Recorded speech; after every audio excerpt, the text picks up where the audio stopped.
जोश विच होश गवा के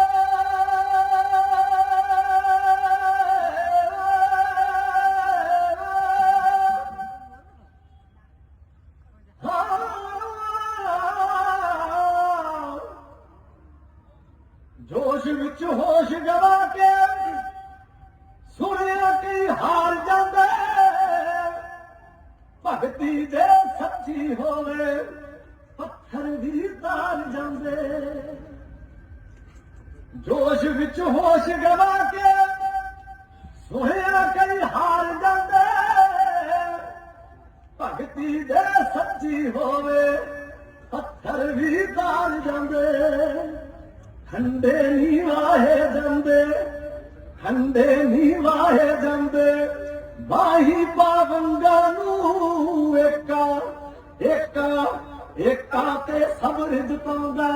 मित्रो बई जंगा नू एका ते सब्र जताउंदा मित्रो बई एका ते सब्र जताउंदा मित्रो बई जंगा नू एका ते सब्र जताउंदा शेरे पंजाब दे वर्गा आउंदे कोई दार मिले नलुए दे वर्गा दबका रखदा सरदार मिले ਅੱਜ ਬੈਠੇ ਆ ਅੱਜ ਭੁਲੇਖੇ ਪੈਂਦੇ ਆ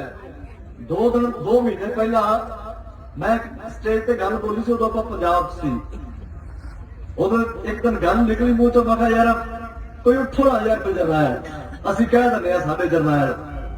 ਅਸੀਂ ਬਾਬਿਆਂ ਦਾ ਨਾਮ ਲੈਂਦੇ ਆ ਸੰਤਾਂ ਦਾ ਨਾਮ ਲੈਂਦੇ ਆ ਉੱਠੋ ਨਾ ਯਾਰ ਕੋਈ ਜਰਨੈਲ ਅੱਜ ਇੱਥੇ ਆ ਕੇ ਦੁਬਾਰੀ ਭਰਤੀ ਹੈ ਸਾਡੇ ਬਜ਼ੁਰਗ ਭਰਦੇ ਹੁੰਦੇ ਆ ਮਾਵਾਂ ਭਰਦੀਆਂ ਹੁੰਦੀਆਂ ਇਸ ਵਾਰੀ ਸੱਚੀ ਤੁਹਾਨੂੰ ਗਵਈਆਂ ਵਾਲੀ ਗੱਲ ਮੈਂ ਸਮਝੋ ਸੱਚੀ ਤੁਹਾਨੂੰ ਇੱਥੋਂ ਬੋਲ ਰਿਹਾ ਮੈਂ ਕਿ ਨੌਜਵਾਨੀ ਦੇ ਜਿਹੜਾ ਇੱਕ ਜਜ਼ਬਾ ਦਿਖਾਇਆ ਨਾ ਜਿਹੜੀ ਜ਼ਿੰਮੇਵਾਰੀ ਸਾਂਭੀ ਹੈ ਤੁਸੀਂ ਸੱਚੀ ਤਾਂ ਬਹੁਤ ਵੱਡੀ ਇੱਕ ਆਸ ਹੈ ਕਿ ਇਹ ਸਾਰੇ ਮੁਲਕ ਦੀ ਬਾਤ ਕਰਨ ਲੱਗੇ ਨੇ ਬਹੁਤ ਵੱਡੀ ਆਸ ਜਗਾਈ ਹੈ ਅੱਗੇ ਹੁਣ ਤੱਕੜੇ ਹੋ ਕੇ ਚੱਲਿਓ ਛੋਟੇ ਮੋਟੇ ਤੇ ਪੰਜਾਬ ਬੰਦੇ ਤਾਂ ਤੁਹਾਡੇ ਚੋਂ ਕੱਲੇ ਚੋਂ ਸ਼ੇਰੇ ਪੰਜਾਬ ਦਿਖਣਾ ਚਾਹੀਦਾ ਫੇਰ ਵਾਤਾਂ ਬਣਨੀ ਹੈ ਸ਼ੇਰੇ ਪੰਜਾਬ ਦੇ ਵਰਗਾ ਆਉਂਦਾ ਕੋਈ ਦਾਰ ਮਿਲੇ ਮਲੂਏ ਦੇ ਵਰਗਾ ਦਬਕਾ ਰੱਖਦਾ ਸਰਦਾਰ ਮਿਲੇ ਚੰਗੇ ਜਰਨੈਲ ਸਿਖਾਉਂਦੇ ਚੰਗੇ ਜਰਨੈਲ ਸਿਖਾਉਂਦੇ ਯੁੱਧਾਂ ਦੇ ਢੰਗਾਂ ਨੂੰ ਏਕਾ ਭਾਈ ਏਕਾ ਏਕਾ ਤੇ ਸਬਰ ਜਤਾਉਂਦਾ ਮਿੱਤਰੋ ਬਈ ਜੰਗਾਂ ਨੂੰ ਏਕਾ ਤੇ ਸਬਰ ਜਤਾਉਂਦਾ ਮਿੱਤਰੋ ਬਈ ਜੰਗਾਂ ਨੂੰ ਏਕਾ ਤੇ ਸਬਰ ਜਤਾਉਂਦਾ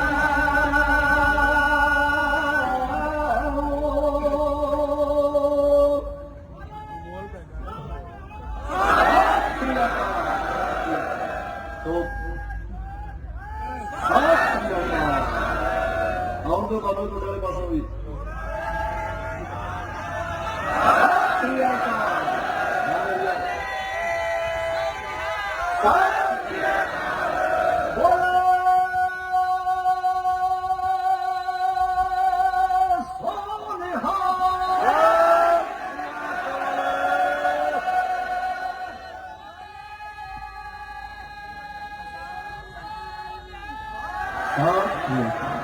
ਵਾਹਿਗੁਰੂ ਜੀ ਕਾ ਖਾਲਸਾ